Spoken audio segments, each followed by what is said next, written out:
Hey everyone, it's Tracy Matthews of Flourish and Thrive Academy, and I'm here today with Wendy Richmond of Fashion Assembly Line, and she is a master at outsourcing jewelry production overseas. Wendy, thank you so much for being with us. Why don't you tell us a little bit about yourself? I too started out, like everybody, going to your academy. I started a small jewelry company that turned into what was called Sparkling Sage. And I remember it well. It's a labor of love, and I had that for 10 years until I sold it. That was about 3 years ago.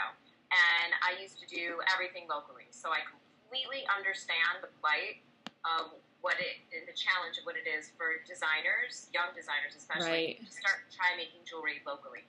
Right. It's expensive, definitely. Yeah. It's timely, and you don't always get what you want. And then after that, I had, after I sold the company, I then moved on to a big licensing company that did like Kitson and Steve Madden and such. And I went overseas for them to China, and I went to the factories and to the shows and such, and I did product development and quality control, and that's where I learned how to start sourcing and manufacturing overseas. So brilliant. So awesome. So we were talking a little bit yesterday, and we were chatting a little bit about branding and how sourcing overseas can really help you develop a personal brand and a signature style for your collection. So why don't you tell me a little bit more about that? Yeah, absolutely.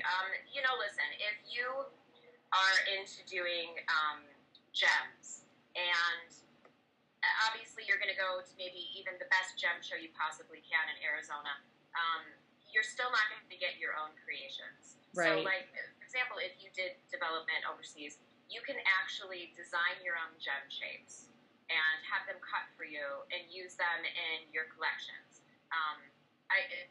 Perfect example of somebody like Cara Ross. She does these really Art Deco gem shapes. Gorgeous. And this really has become a good trademark for her. Mm-hmm. And she does that, obviously, by making these overseas. She does do local development. She doesn't do everything overseas. Right. So it's not scary.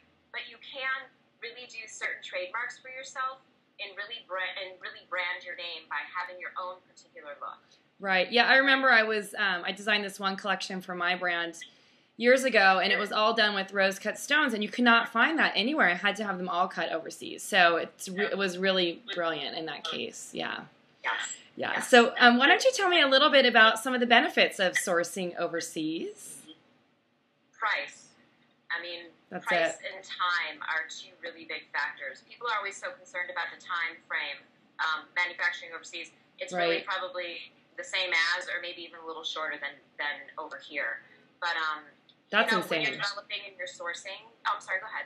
Oh no, I was saying that's insane that it could take less time than over here. Yes. In a lot of situations, it really can. So that's brilliant. But yeah, it's cheaper to source overseas when you're developing overseas. If you're trying to do a collection, it's definitely cheaper. The molds are cheaper. Right. Instead of doing it locally here, my molds were anywhere from $100 to $400. Mold prices there can generally be anywhere from $40 to $60. Wow, that's such like a huge difference. Huge difference. Huge. Yeah.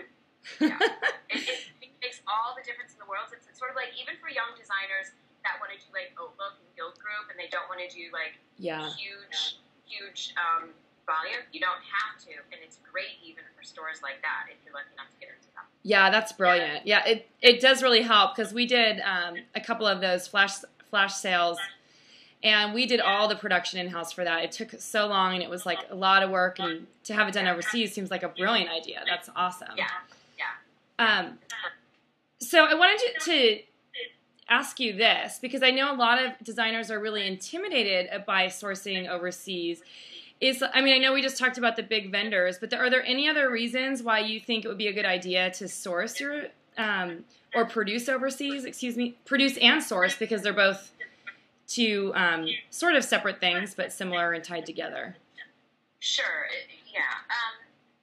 So the benefit again of developing overseas is going to be time, money, individuality. Right. So you're going to be time, money, individuality. Yes. You're going to be able to create a look that's perfect for you and that helps you brand your collection and it's going to make you different from everybody else. So that's a perfect example of why, 3 reasons of why you should be developing and sourcing overseas. Right. So let's talk about quantities, because I know people get so scared about that. And I know a couple people who are sourcing overseas who don't have to order 5,000 units of one style. So why don't you tell us a little bit, like, of kind of the range that you can expect when you're going to try and do it? Sure. If you are doing fine jewelry, that's gold and diamonds, you can generally find people that'll do like 10 units per style. Right. If you're doing sterling or brass, you can generally find factories that are willing to do as low as 50 MOQ. And if you are doing base metal, you can find factories that are willing to do it for as low as 120 MOQ. Wow. So if you were to do something like, let's say in brass, and you wanted to have it plated, so you'd have to order like, I think you said 100, maybe I got the number wrong, but like 100 per style. Would you be able to split it up into two different colors of plating, or is it all like one color or one style kind of thing? No, when you do, for example, brass would be 50. You could find factories that do 50. Okay, sorry, I got the number wrong. Some of them, not all, otherwise it's 120. But let's say you can find a factory that does 50 MOQ for brass, and then when you're going to plate it, oftentimes after you've developed over time and after you've developed a relationship with them, they'll often allow you to split it. So let's say you want to split it, you can have 25 rhodium, 25 gold, and now you have 25 pieces of each, which is wonderful. Yeah, much easier to sell, right? Of course, you're not holding on to as nearly much quantity. Yeah, that's awesome. Yeah, that's awesome. You really know your stuff, girl. Spent a lot of time in China. I know. God, that must be a hard flight. Wow, thank you so much for being here. This has been really informative for me, I know for sure. You know, if I ever get back into producing jewelry, you'll definitely be the person I call up to help me out with this. Yes, I'll go to college. So, once again, it's Wendy Richmond from Fashion Assembly Line, and you can check her out if you have any questions about sourcing overseas, or if you're interested in inquiring or getting a little help doing it, because she actually does help designers do it, so you don't have to deal with the headache of dealing with the factories. Her website link's below. And yeah, you can find her on her website. So if there's any comments or any questions that you have about sourcing overseas, we would love to hear from you. So go ahead and post those comments in the comments below. And we'll see you the next time around. Thanks so much for stopping by, Wendy. And it's been so great chatting with you today. Thank you. Thank you so much. Goodbye. Bye.